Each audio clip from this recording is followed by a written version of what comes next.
Olá, seja bem-vindo, bem-vinda à nossa segunda aula, ou a da unidade 1B. Nessa aula nós vamos falar aí com vocês um pouquinho sobre o perfil do professor e qual é o seu compromisso social frente à educação. Então eu vou te chamar para você voltar comigo aqui para a tela para a gente dar uma olhada e começar a discutir os objetivos de aprendizagem e quais são as perspectivas voltadas para esse tema. Então, o perfil do professor e o seu compromisso social, né? Vamos verificar aqui quais são os nossos objetivos de aprendizagem. Então, como objetivo de aprendizagem, né, nós temos reconhecer o papel que é transformador do professor na sociedade e o seu impacto aí, portanto, na formação cidadã dos nossos alunos. Analisar as características do professor atual, inclusive os desafios, as expectativas e o efeito de diferentes contextos na atuação da educação básica e superior, e diferenciar quais são os pré-requisitos legais e formativos que são necessários para que o professor atue nesses diferentes níveis educacionais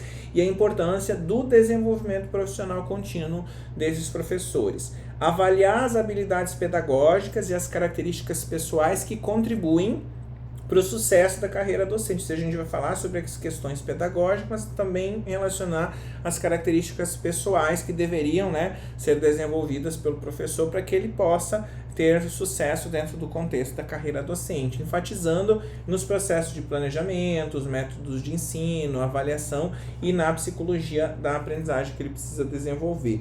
E discutir a responsabilidade do professor no quê? Na promoção de uma educação que prioriza o desenvolvimento integral do aluno, ou seja, o desenvolvimento não só da aprendizagem dos conteúdos, mas lembra que nós vimos lá na primeira aula o desenvolvimento emocional e a capacidade desse indivíduo se desenvolver enquanto pessoa e não apenas desenvolver o conteúdo que ele está aprendendo dentro de um contexto de educação formal, que é no contexto do âmbito escolar, tá? Como indivíduo e como cidadão, explorando perspectivas educacionais que suportam, portanto, esse compromisso. Essa aula é um pouco menor do que a aula anterior, porque a gente vai falar de modo muito geral aqui sobre essas características, tá? Se a gente for pensar quem que é o professor atual, quem que está em sala de aula na atualidade, nós temos dois perfis, perfil do professor da educação básica e da educação superior, Professor da educação básica que trabalha com o ensino básico, já vou falar depois sobre o que caracteriza cada modalidade, mas basicamente a maioria desses professores que atuam na educação básica são professores que atuam em escolas públicas, Isso eu estou me baseando no censo, da educação que nós temos aí no período de 2017 para frente. Ainda temos aí basicamente uma atuação majoritária em escolas públicas por parte dos professores, até porque a educação básica ela é obrigação, ser ofertada aí, portanto, pelo poder público. Mas houve um aumento significativo de professores tanto na região sul e na região norte, Nós temos, obviamente, para satisfazer essas necessidades educacionais, inclusive na região norte, que existe um índice de educação básica, relativamente baixo comparado a outras regiões do Brasil, a gente precisa, portanto, de mais professores qualificados. Portanto, houve um crescimento, um aumento mais significativo de professores, para aumentar o número de professores, reduzir a quantidade de alunos em sala de aula e, com isso, possibilitar melhor contato com os professores e alunos, um aumento nos professores dentro dessas regiões, Uma coisa importante a gente perceber que, no caso dos professores de educação básica que trabalham com o ciclo do ensino fundamental e do ensino médio, nós temos uma tendência também ao envelhecimento desses professores com médias de faixas etárias, em torno de 40 anos. Isso é uma situação bastante problemática porque eu fiz uma pesquisa recente com relação a 2022, do censo da educação superior, e a maior parte dos estudantes do ensino superior estão dentro de carreiras da medicina, do direito e da área de gestão e negócios. Nós não temos, de certa forma, um interesse por parte dos jovens em seguir carreira da área da licenciatura. Boa parte da população quer seguir carreira dentro das áreas de bacharelado e não das áreas de licenciatura. Então, muitas vezes nós temos uma tendência ao envelhecimento desses profissionais que já estão atuando no magistério, que já estão atuando nas escolas públicas, né, de educação básica, e, consequentemente, a falta de inserção de novos profissionais. Por quê? Porque existe ainda uma preferência muito significativa por cursos de medicina, direito, administração, né, contabilidade, engenharias, né, na área de tecnologia, com relação as licenciaturas. Isso não é o mesmo, né? Nós temos ainda uma dificuldade muito grande, inclusive, de preencher vagas dentro dos cursos de licenciatura dentro das universidades, dos institutos federais que trabalham com essa questão da formação de professores, né? Da formação docente, né? E a maioria desses profissionais que atuam dentro da educação básica são mulheres, né? No censo de 2017, a gente conseguiu perceber que 81%, né, dessas pessoas eram mulheres, ou seja, a maior parte de quem atua em sala de aula no ensino básico, na educação básica, são mulheres, né? A faixa etária, como nós já vimos, ela está muito próxima, né, da tendência do envelhecimento, que é a média de 41 anos, né? E normalmente essas mulheres têm formação de nível superior, licenciatura, porque nós tivemos uma promoção muito significativa de cursos técnicos na época do que a gente tinha do curso que fazia de magistério, né? Mas aí houve por parte do governo, né, uma política pública para ampliação de vagas de nível superior, que se criou o curso de normal superior para que esses professores pudessem se formar, né, ter uma formação de nível superior.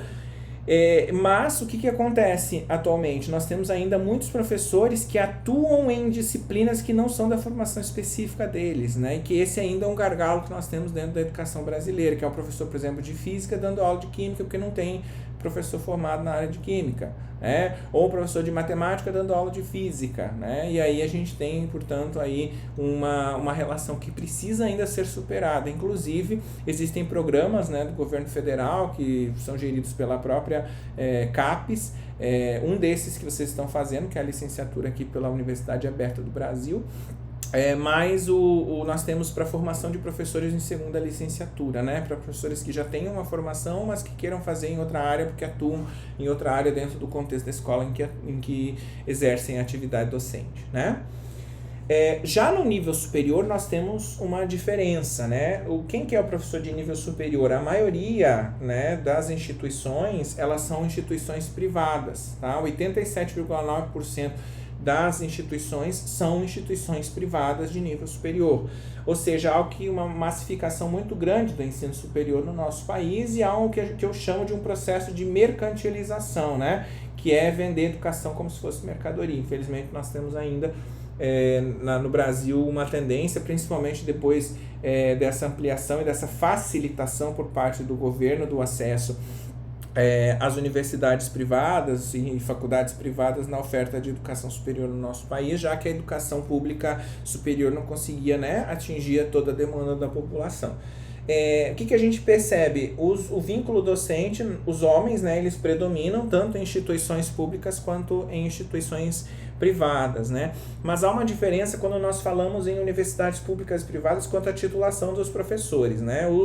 Na rede pública, nas universidades públicas, os professores têm mais titulação de doutorado, né? Ou seja, têm doutorado, enquanto que nas universidades e instituições privadas nós temos a predominância de mestres, e isso se justifica porque quando nós falamos em questão de pagamento, né, os professores mestres, eles têm uma hora-aula paga com valores mais baixos do que um professor com doutorado, e as universidades equalizam essa questão de custo versus benefício, né? Fora a questão que nós temos relacionada a massificação do ensino, né? Principalmente essas universidades privadas trabalham com a modalidade de educação à distância, mas muitas vezes trabalham com a gravação de aulas por um professor que vai atingir um raio de 1.000, 5.000, 10.000 alunos, né?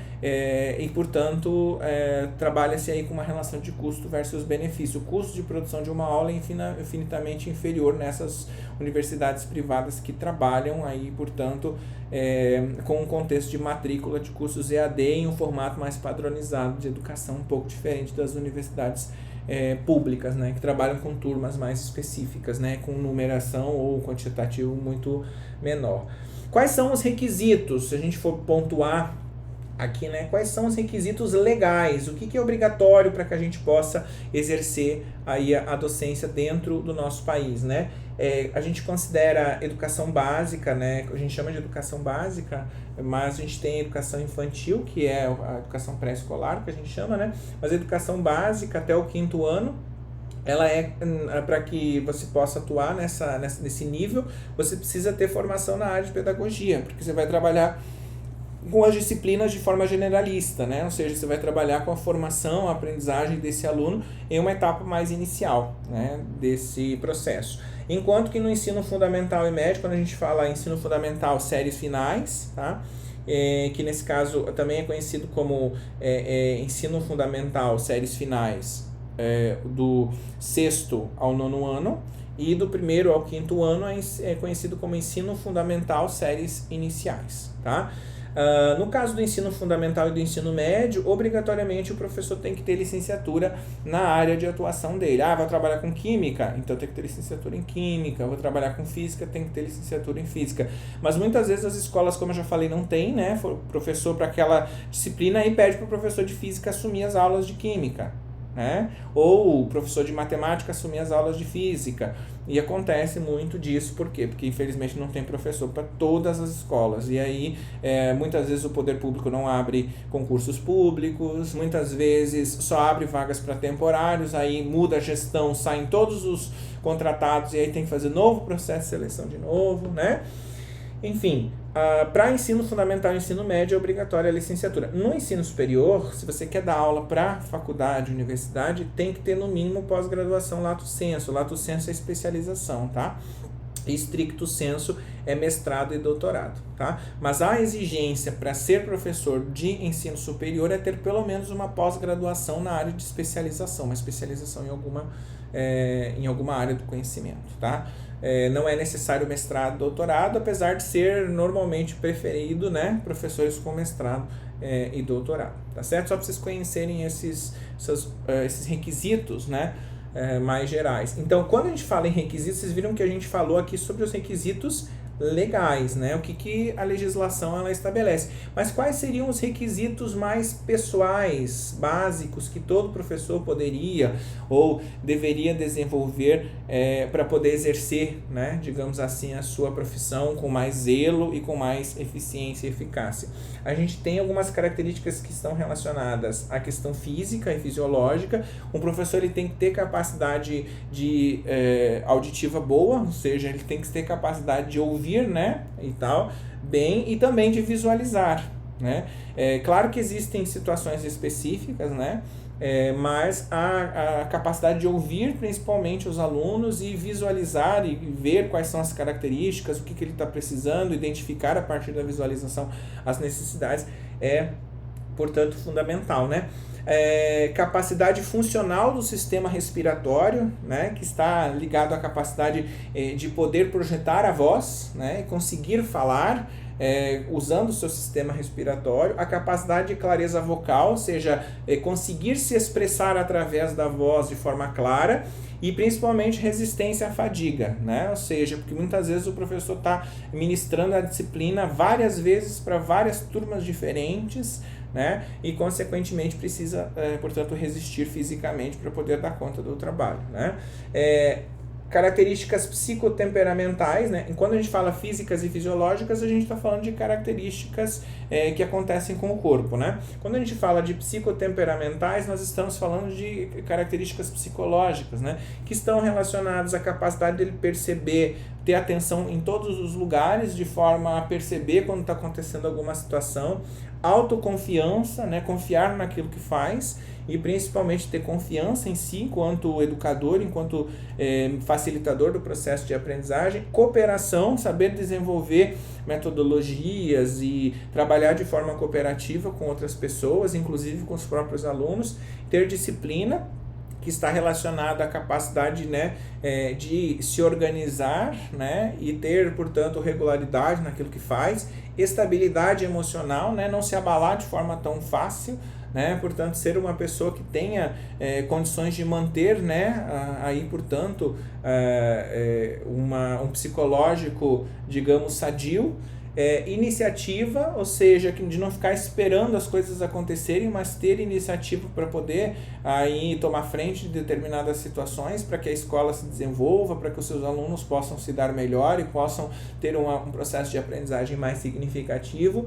Paciência, né, que é uma capacidade de desenvolver aí a capacidade de, frente às situações que acontecem de forma repetitiva, manter a calma, né? E versatilidade no sentido de ser capaz de se adaptar, né? Ser flexível às situações que estão sendo postas e adaptar, inclusive, a sua metodologia às situações necessárias, né? E além das características psicotemperamentais, características intelectuais que a gente espera de um professor, né? Ser capaz de associar informações, associar conteúdos, né? Coordenar as informações para gerar conhecimento, ser capaz de desenvolver e fomentar a crítica nos estudantes, capaz de imaginar ou desenvolver modelos, né? Desenvolver inteligência abstrata, né? Inteligência abstrata no sentido de pensar de forma a não ser algo somente ali que está claro na tua frente, mas perceber as características adjacentes ou implícitas dentro de determinadas situações ou contextos. Inteligência verbal, né? No sentido de usar de forma correta a forma com que se expressa, né? Usar as palavras de forma correta. Ter capacidade de memória, né? Ou seja, memorizar certas informações, né? E lembrar delas. Observação, né? Ter capacidade de perceber aspectos onde outras pessoas não estão, talvez, percebendo. Ser capaz de orientar, né? De ter orientação com relação ao que está desenvolvendo. Ter precisão de raciocínio. E ser capaz de desenvolver raciocínio lógico, né? De compreender as relações existentes numa situação de etapas, né? De sequenciamento de conhecimento, portanto, de forma ordenada. Tá? Então, essas são algumas das capacidades ou dos requisitos pessoais básicos que um professor tem que desenvolver. Claro que a gente vai ter alguns que se sobressaem a outros, mas aqui são alguns básicos que a gente precisa desenvolver, seja num nível, né, às vezes a gente tem alguns que a gente tem num nível um pouco menor, outros em um nível um pouco maior, mas todo professor precisa desenvolver essas características aqui para poder conseguir, né, ser um bom docente.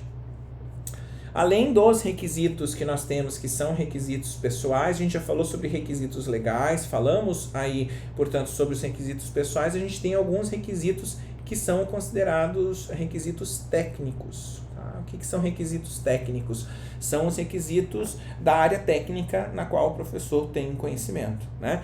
E aí a gente vai ter, né, conhecimento profundo, como vocês estão vendo, do conteúdo, né, e do programa da disciplina que ele trabalha. Ou seja, ele precisa entender qual é o conteúdo que ele vai trabalhar, ele precisa compreender qual é a proposta, né, de planejamento da disciplina que está sendo dada, né? Seja dada para ele, seja construída por ele e implicada ou colocada em execução dentro de sala de aula.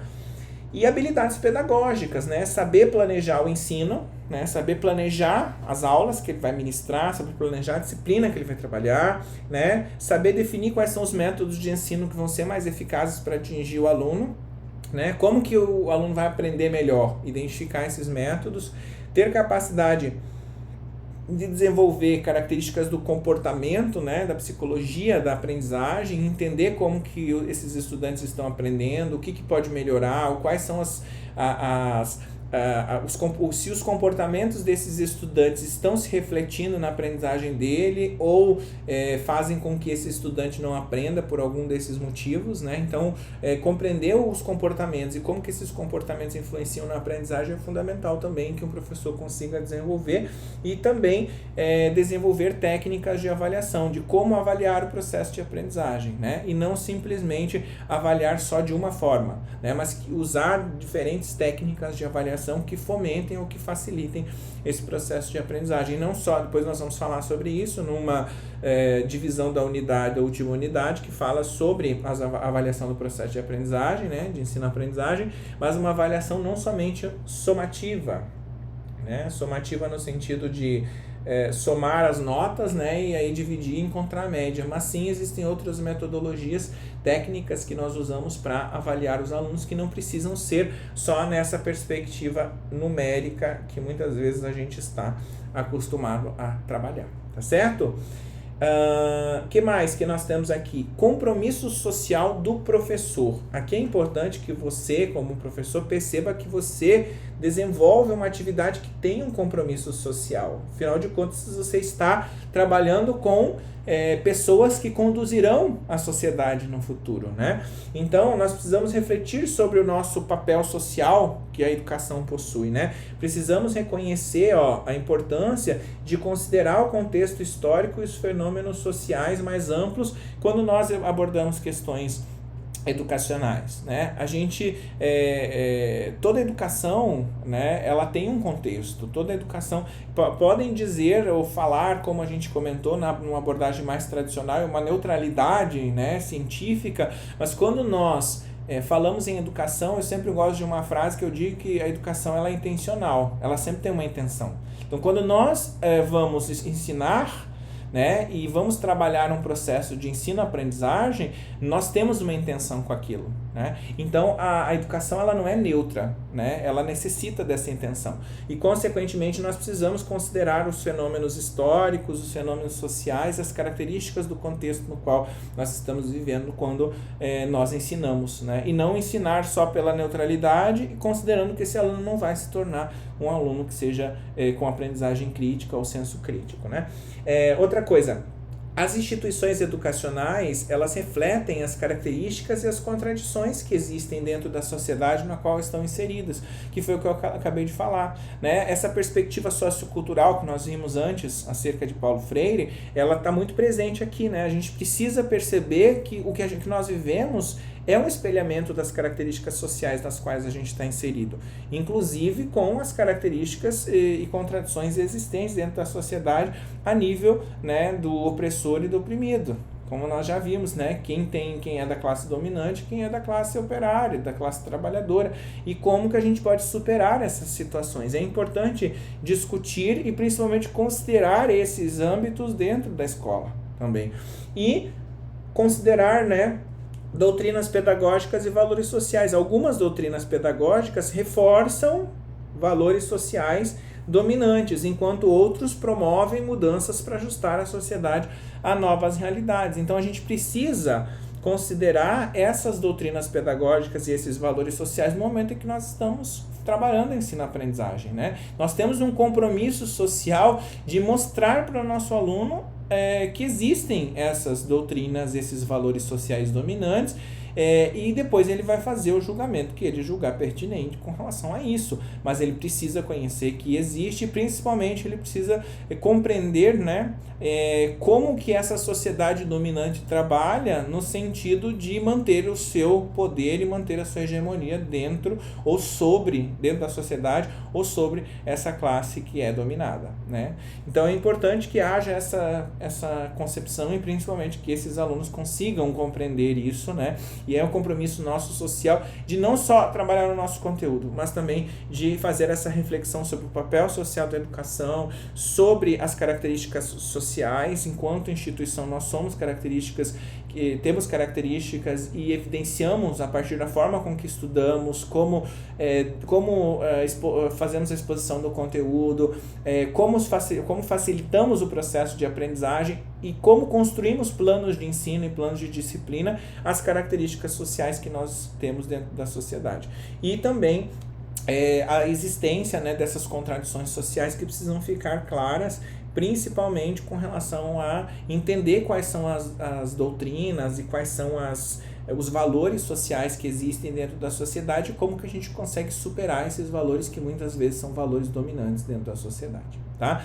Isso é característica nossa enquanto professor que nós precisamos desenvolver enquanto compromisso social com a educação e não simplesmente sermos professores meros reprodutores daquilo que está no livro didático que a gente está trabalhando, né? Mas sim contextualizar e principalmente observar esses aspectos que eu acabei de falar aqui.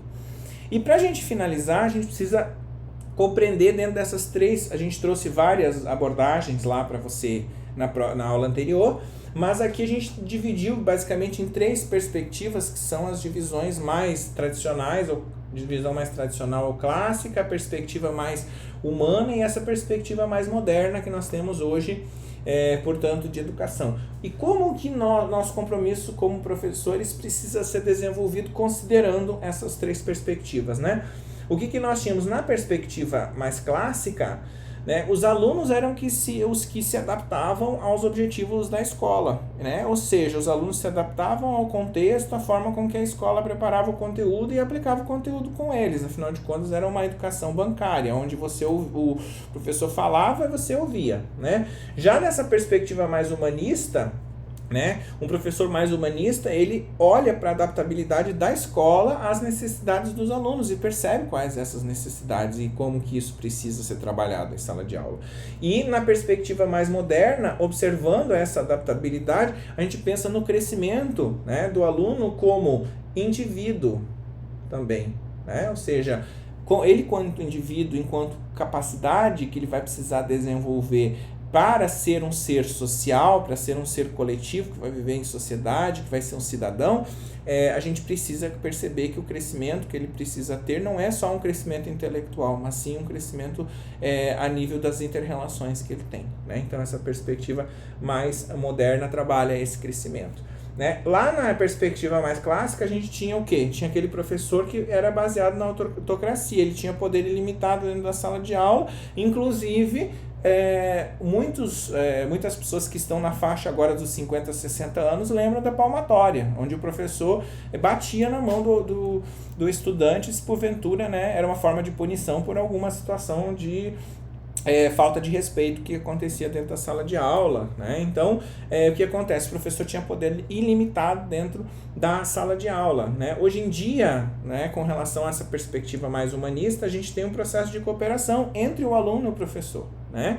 E a gente, na perspectiva mais moderna, muito mais do que mostrar que o professor é autocrático, dominador, né, que tem poder ilimitado dentro da sala de aula, é importante desenvolver o senso crítico, a criatividade, né, o desenvolvimento da autonomia do estudante no processo, portanto, de ensino-aprendizagem, né? Enquanto a perspectiva clássica focava na certeza do conteúdo, né, ou seja, ensinava aquilo que realmente era dito como verdade, né? A perspectiva humanista já fala o seguinte: vamos descobrir juntos, vamos mais, portanto, problematizar o processo do que necessariamente ter a certeza e conceber algo que já foi, ou replicar algo que já foi concebido anteriormente. Enquanto que na perspectiva mais moderna, a gente está falando na ênfase no processo de ensino-aprendizagem, muito mais do que o resultado, né? E o resultado da aprendizagem, a ênfase é no processo de ensino-aprendizagem, né? O que vai se adquirindo ao longo desse processo, e não necessariamente só o resultado da aprendizagem, tá? Antigamente, né, quando a gente fala na perspectiva mais tradicional clássica, havia uma base de competição, né, inclusive entre os próprios professores, para ver quem quem reprovava mais, porque era o dono da classe, digamos assim, né, ou uma competição entre os alunos, né, para ver quem se saía melhor dentro da sala de aula ou quem tinha notas mais altas, né? Na perspectiva mais humana, ao invés de a gente ficar competindo, a ideia é a gente discutir e encontrar o quê? Perguntas, algo que precisa ser respondido e que pode muitas vezes ser respondido na cooperação e na coletividade. E nessa perspectiva mais moderna, há uma harmonia entre aquilo que necessitam os estudantes e os valores sociais fundamentais, ou seja, os valores que a escola passa estão alinhados, obviamente, aos valores em que esses estudantes necessitam, né? Acerca do conteúdo, acerca de todo esse apanhado, né, de conhecimento, seja esse conhecimento voltado para a área de atuação desse aluno, seja esse conhecimento voltado para as competências gerais que ele precisa desenvolver para a vida em sociedade, né? Enquanto na perspectiva clássica, né, havia um foco muito grande na disciplina, né? Na perspectiva mais humanista, a gente tem uma ênfase na aprendizagem, né? Enquanto que aqui tinha que se adaptar às regras e exatamente não havia flexibilidade no processo de ensino, né? O que a gente tinha?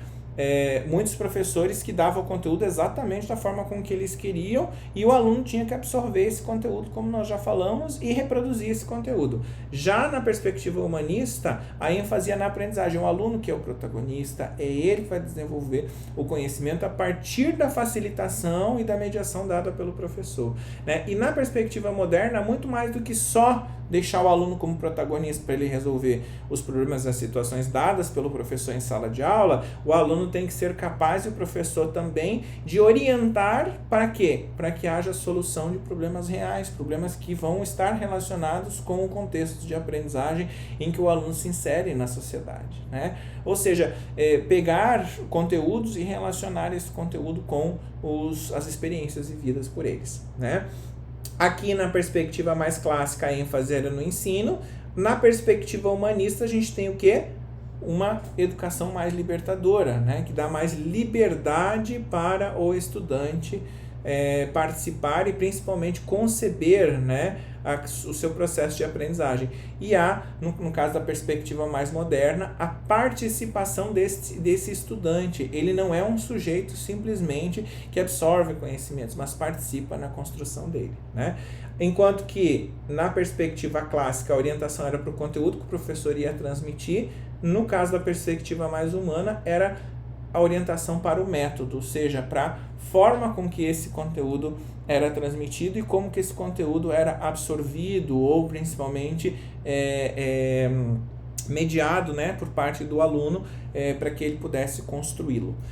Com relação à perspectiva mais moderna, a gente trabalha com a probabilidade do quê? Com a probabilidade desse aluno conhecer aquilo e considerar a possibilidade dele não conhecer, ou seja, observando os aspectos de dificuldade e a probabilidade que ele tem de obter ou não obter esse conhecimento e principalmente a probabilidade dele desenvolver um processo de aprendizagem significativo, né? Na perspectiva clássica, a gente passa de um processo de reprodução do conhecimento para um processo de responsabilidade com a educação, ou seja, da perspectiva clássica para a moderna, a gente para de reproduzir o conteúdo da forma com que ele é passado e passa para um processo de responsabilidade enquanto professor como facilitador, né, e mediador desse conhecimento. Então a nossa responsabilidade, ela é uma responsabilidade social de facilitar e mediar esse conhecimento, mas não é um conhecimento só conteudista, mas sim um conhecimento para que esse aluno consiga entender qual é o posicionamento dele de mundo, qual é a participação dele sociocultural existente na sociedade e principalmente como que ele pode fazer para que ele possa contribuir para essa sociedade, para que a reprodução, né, das tendências dessa classe dominante que muitas vezes existe não se perpetuem, né, para que ele não seja mais considerado só o oprimido, né, nessa história, mas que a gente transforme, né, a educação em algo libertário que realmente faça com que esses indivíduos tenham o seu lugar ao sol e não que simplesmente sejam oprimidos aí pelos opressores, né? Então esse é o sentido dessa educação que tem responsabilidade, que liberta as pessoas desse contexto, dessas amarras da classe dominante, tá certo? Em síntese, então, o que é que nós temos aqui com relação ao que nós vimos hoje na aula? Nós discutimos o papel fundamental do professor na sociedade, enfatizando o seu compromisso social e a necessidade, obviamente, de uma formação abrangente, porque ele tem que ter a formação técnica, aspectos técnicos e também aspectos pessoais, né, características pessoais que precisam ser desenvolvidos a nível da profissão, né? Exploramos também o perfil dos professores da educação básica e superior, falando um pouco sobre as características, né, quem são esses professores que estão atuando na educação básica e superior, e revelamos algumas tendências como o envelhecimento desse corpo docente e a predominância feminina, né, principalmente na educação básica, destacando a importância, né, dos requisitos legais e qualificações necessárias para a gente desenvolver as atividades nos diversos níveis educacionais. Colocamos também quais são as habilidades pedagógicas essenciais, né, como o planejamento de ensino, compreensão das características comportamentais relacionadas à psicologia da aprendizagem e os métodos de ensino eficazes e as técnicas de avaliação para os professores serem docentes que vão contribuir efetivamente com o aprendizado dos alunos. Por fim, examinamos as perspectivas educacionais clássica, humanista e moderna, né, olhando para o papel do professor nesse contexto e como cada uma delas reflete o compromisso social do professor e a influência no desenvolvimento do aluno como um ser integral, como um ser que vai fazer parte da sociedade, que vai desenvolver relações interpessoais com outros indivíduos que também fazem parte da sociedade, alinhando, né, esse processo educativo com aquilo que a sociedade contemporânea espera de um aluno, né, de um aluno que vai ser formado a nível dentro das instituições nas quais nós estamos trabalhando, tá certo?